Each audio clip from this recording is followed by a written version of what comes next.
Hey everyone, welcome back to the channel. Or if you're new here, hello and welcome. I'm genuinely thrilled to have you here. Now let me ask you something. Have you ever looked around your home and thought, I want it to feel calmer, cleaner, more pulled together, but I don't have thousands to spend on new furniture or a professional designer? Yep, I hear you. Today, we're doing exactly that. I'm going to show you how to transform your space into a stunning minimalist haven, all on a budget, by blending two of the most timeless, tranquil interior styles out there, Japandi and mid-century modern. This makeover is stylish, functional, and most importantly, affordable.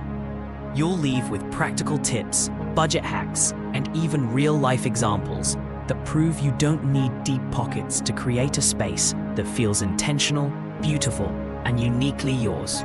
So if you're ready to stop feeling frustrated by clutter and start creating a home that actually supports your peace of mind, stay with me. You're going to love this. Before we dive in, do me a quick favor. Hit that subscribe button if you enjoy interior design with intention. Give this video a thumbs up to support the channel, and tap the notification bell so you never miss a new video. I post every week, and there's loads more design goodness coming your way. Alright, let's get into it. Let's start with a bit of context.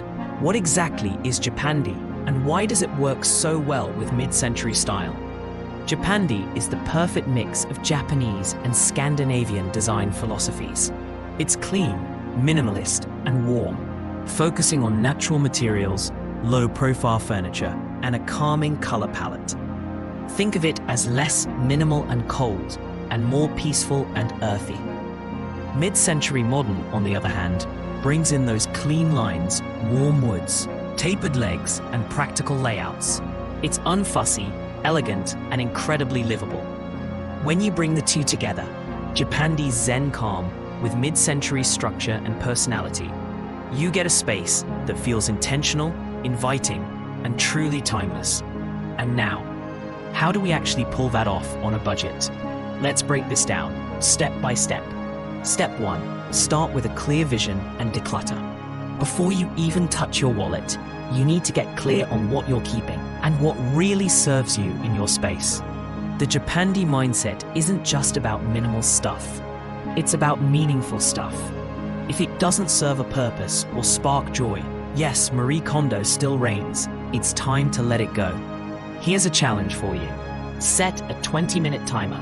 Walk through your room and pick out 5 things that either don't bring you joy, are purely decorative with no purpose, or just feel visually chaotic. Pop them in a box and set them aside. You can donate, sell, or repurpose them later. Now, you're not just clearing clutter. You're creating space for design to shine. Step 2, set a budget and prioritize. Whether you're working with £100 or £1,000, having a clear budget is key. Here's how to prioritize. Spend the most on pieces that are large and central to the room, like your sofa, coffee table, or rug. Spend the least on accessories and accent items. These can easily be thrifted or DIY'd. I recommend splitting your budget something like this. 40% for key furniture, sofa, sideboard. 20% for lighting and textiles, rugs, curtains. 15% for paint and finishes. 15% for plants and accessories. 10% buffer for surprise costs or amazing finds you can't pass up. Step 3, choose your color palette. Japandi interiors thrive on a muted, earthy palette. Think warm whites, taupes, soft grays, muted greens, and natural woods. Here's a tip. Avoid bright whites and cool grays. They feel too sterile and clash with the warmth of natural woods. Instead, opt for off-whites or tones with beige, olive, or clay undertones. Need budget paint? Brands like Lick, Dulux Heritage, and even Wilco have warm, earthy tones that are budget-friendly but give you that designer finish. A warm beige on the walls with a natural wood skirting board? Instantly Japandi. Step 4. Smart furniture swaps. Let's talk furniture. This is where your space starts to take shape. Now, mid-century furniture is hot right now, and that often means high prices, unless you know where to look. I can't recommend Facebook Marketplace, Gumtree, and local charity shops enough. Search for teak sideboard, vintage G-plan, Scandi armchair, mid-century table. You can often find solid wood furniture for less than the price of flat-pack MDF. And if it's scratched, a light sand and some Danish oil or furniture wax works wonders. Japandi-style pieces are usually modern, low to the ground, and clean in silhouette. IKEA's Havsta or Lisabo ranges have Japandi vibes without the price tag, especially when bought secondhand. And remember, furniture doesn't have to match, it just has to cohere. Stick to similar wood tones, muted colors, and simple shapes, and you're golden. Step 5. Layer in texture, not clutter. Minimal doesn't mean empty. It means intentional. Bring in natural textures like linen, wool, cotton, rattan, paper, and unglazed ceramic. These add visual warmth and subtle richness without overwhelming the senses. Some budget-friendly texture ideas. A simple linen look curtain panel from Hand & Home. A jute rug from IKEA or La Redoute outlet. A second-hand rattan armchair from Marketplace. Even a crinkled muslin throw can add texture to a neutral sofa. The key is restraint. 1 or 2 textural pieces per area is enough. Step 6. Embrace negative space. Japandi and mid-century modern styles both understand the importance of space. Breathing room. You don't have to fill every surface or wall. Let your sideboard breathe. Leave a corner empty. Let the grain in the wood and the light in the room be the decoration.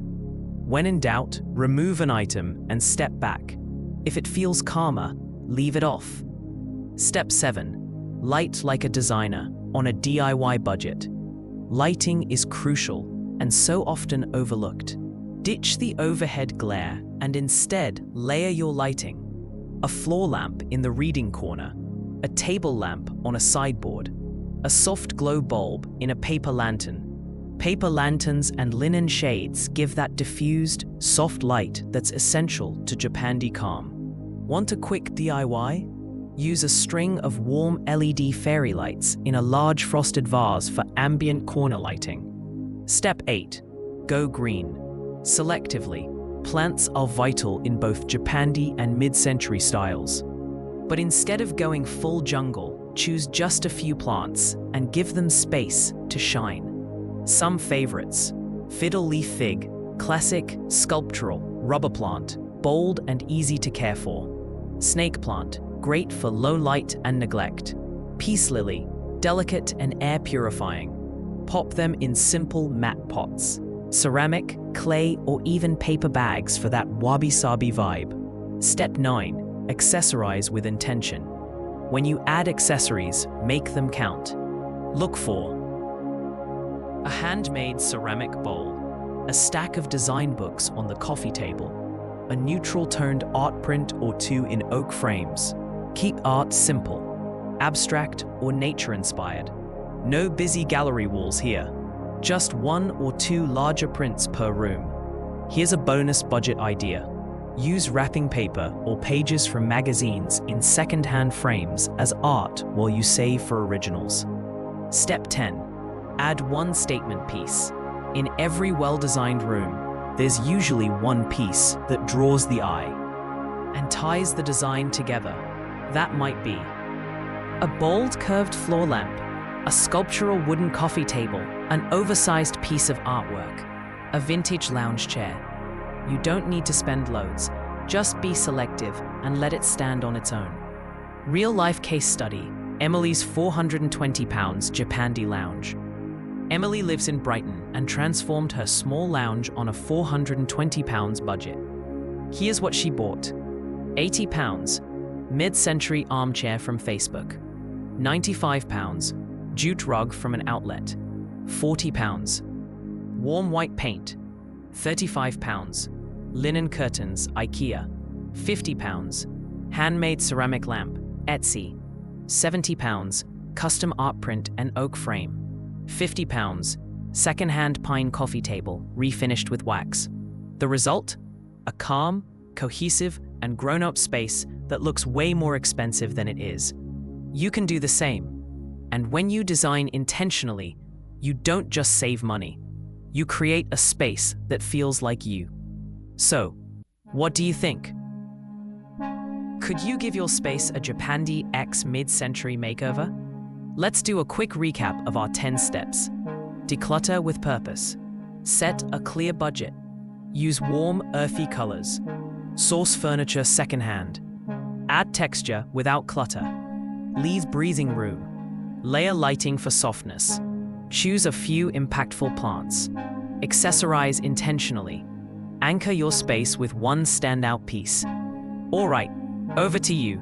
I'd love to know in the comments, what's your budget? What room are you planning to tackle? Drop your thoughts below and I'll respond with a few tailored suggestions.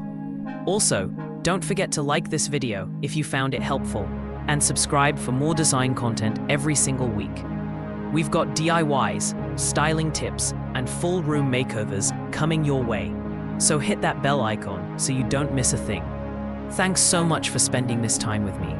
Until next time, stay calm, stay creative, and keep designing a life that feels good. See you soon.